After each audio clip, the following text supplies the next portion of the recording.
Recently, there's been talk about what a Trump peace plan or peace suggestion might look like. And President Zelensky suggested replacing United States troops in Europe, some U.S. troops in Europe, with Ukrainian troops. This was reported in the Kiev Post, and according to the Kiev Post, a source a source familiar with the conversations, said that President Trump has expressed interest in this. Well, do you have any thoughts on this idea of replacing American soldiers in Europe with Ukrainian soldiers? Well, we're now a little bit in a desperado mood, as you can probably tell by this suggestion. We need something to give him, right? We need something to say, hey, here's why this is good for you, my guy, right? And unfortunately, morality and just doing the right thing is not something you buy Americans with. So, in that sense, you have to buy them with something else. And I believe that suggestions to be that sort of thing, because as much as we are under equipped, we are under sponsored, we are definitely like fucked in all senses, but we're still somehow heading against the army, like I said, against the country 30 times our size, right? A constant endless attempts to take over the country again. In Kharkiv region, the invasion and their attempts to move forward are endless. They're every day. They're nonstop, right? And we're still holding on. So you can't say we're bad at war, despite all our problem. Of course, we also now have experience with a very modern type of war. So with drones, with cameras everywhere, with like new era of like OPSEC being incredibly difficult because of the phone and the cameras and the drones and all that shit, right? So we have like some unique experience truly that we can provide for other countries and for NATO and for whoever it is, right? So in that sense, of course, I am um I don't know how it will play out, but I do understand the need to provide Trump in particular with something that he might find interesting. One thing that's also been suggested, this was by Senator Lindsey Graham. He was originally a Trump skeptic. He had criticized Trump for campaigning on bigotry and hatred, but he's since become a Trump loyalist and supporter. He's talked about America supporting Ukraine in exchange for Ukraine's natural resources. Um, I don't like this. Sounds very like kind of imperialistic to me. I don't like this idea. But what do you think of this proposal of giving up Ukraine's natural resources in exchange for continued support? Well, like I said, this imperialist scummy blackmail shit, obviously, pretty disgusting. But in our situation, what can I tell you? It's easy to say, "Ooh, evil America imperialism," if you're like sitting somewhere not bombed, right? But when you are in our shoes, like I don't know. You have to grab at all sorts of things. Unfortunately, it's not like we want to, obviously. But if we pick between Russians owning everything here like they used to, and also killing, imprisoning, deporting like they do, and torturing insane numbers of people, prohibiting our language, our like musical culture, and everything we actually care about, like and throwing us in the depths of poverty, decay, stagnation that you can't even possibly comprehend, living not you specifically, but like the people who don't know how it is to live in that sort of thing. In comparatively to that, most people I think would think that's an improvement. If you have to be like, I guess in some sense under someone, might as well not be Russia, because we know how that goes. Okay. So in that sense, I mean, I do find it offensive, obviously, but I also am not stupid enough to think that we can somehow stand on our own against such a humongous opponent. So it is what it is, I guess. You mentioned this earlier, but North Korea has joined the war. They've Russia has signed a defensive pact with North Korea, and North Korea has sent troops, reportedly over 10,000 troops potentially, to fight in Ukraine and to retake Kursk. Um, do you have any thoughts on North Korea's entrance, and has that changed the war at all? Well, we kind of like 100% expected them to do it, sort of, because to send them to Kursk in particular. because of the fact that no, it's quite obvious just strategically, because they don't want to pull their military and their soldiers from Donbas, Kharkiv, Zaporizhia, Kherson, like all the regions they are trying to take. So their main kind of like hang up was, how do we take back Kursk without stopping the attacks on Ukrainian territory? And they found a solution to that. Solution being deploying North Koreans there, obviously. So when I heard the rumors a while ago about North Koreans entering the war, I was like, Kursk. Yeah, so it was correct. And yeah, so it's quite unhinged.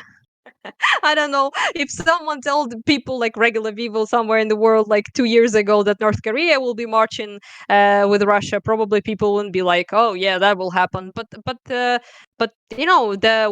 fickleness, the weakness, the appeasement, and the de-escalation policy of the West, naturally leads to something like this, and it will get worse.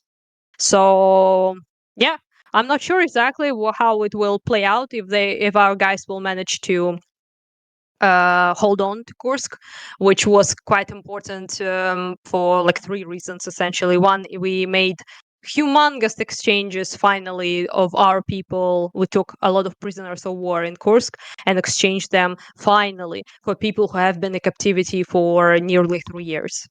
So the conditions Russians keep our people in are not surprise, not news to anyone who cared enough to learn. 9 out of the 10 prisoners is returned with torture signs and rape and extreme starvation.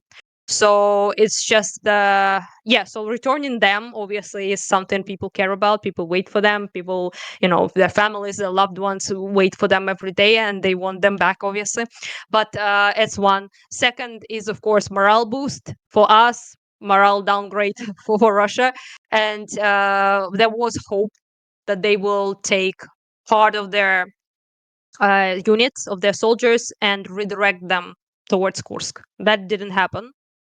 They didn't take that bait, and they instead waited it out and then, added North Korea to the mix.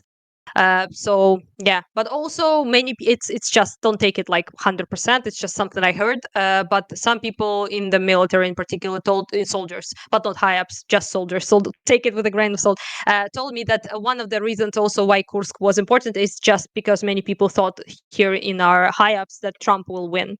So many people thought that if that Trump will come to power, and they were like 100% certain that Kamala wouldn't really win. So they were trying to prepare in advance for that blackmail and that pressure to surrender and to have negotiations, whatever, right, with Russia. And that would have give us like some sort of like chip to be in a stronger position to exchange some of our land for their land, for example. But that's like I said, it's just something I heard, so don't like take it as truth 100%. Now, from what you've heard and what you've seen, does it seem like the North Koreans are an effective fighting force, or are they a paper tiger, or do we not know yet? It's hard to tell, to be honest, yet. So we have to like measure. There reportedly already have been confrontations with them, but like in a small little numbers. So it's kind of hard to say how how effective they will be. But the main thing is the numbers. It's not about like the effectiveness of individual soldier. It's about overwhelming us with numbers. Is there have been their strategy for pretty much this entire time, and I think they will use Korean soldiers pretty much the exact same way. Why not, right? Life doesn't matter much to them. Now, So sorry, go ahead. yeah. I So mean, South Korea has been contemplating a response. They say that they're going to send translators, and they're considering an aid package too. What do you think of South Korea's response to North Korean incursion, North Koreans joining the war? I have negative things to say, okay? First, I was like, well, maybe they will give us something of value, actually, considering North Korea, right? And they were like, so we support you, go guys, but you will not get artillery. It's just, it completes it never fails to amaze me that there everyone is like, yes, go Ukraine, so resilient, and then fuck weapons, you won't get any. So this is just you're supposed to fight their arch nemesis essentially, and the threat to their country, number one threat to their country, with the I don't know, like Holy Spirit, I don't know, like with something with like with good wishes. And that's something that annoyed me to no end. Obviously, if any package is good than none, obviously if they help us in some way, it's already better than nothing. They provided intelligence, for example, way before everyone else, about them being preparing to attack as well. That's useful, that's great, but how about them weapons, how about that? But no, not yet, at least. Do you think that Ukraine will be able to hold Kursk? I don't know, depends. I will not make like predictions that I really don't know. Like I hope so, but it depends. It's quite difficult to do without any weapons, and also cabs falling on their heads like non-stop, literally. Like it's just if you like look at my phone and you look at the Kharkiv region, for example, how much it's just it's insane numbers of stuff that is endlessly thrown at us. So I don't know.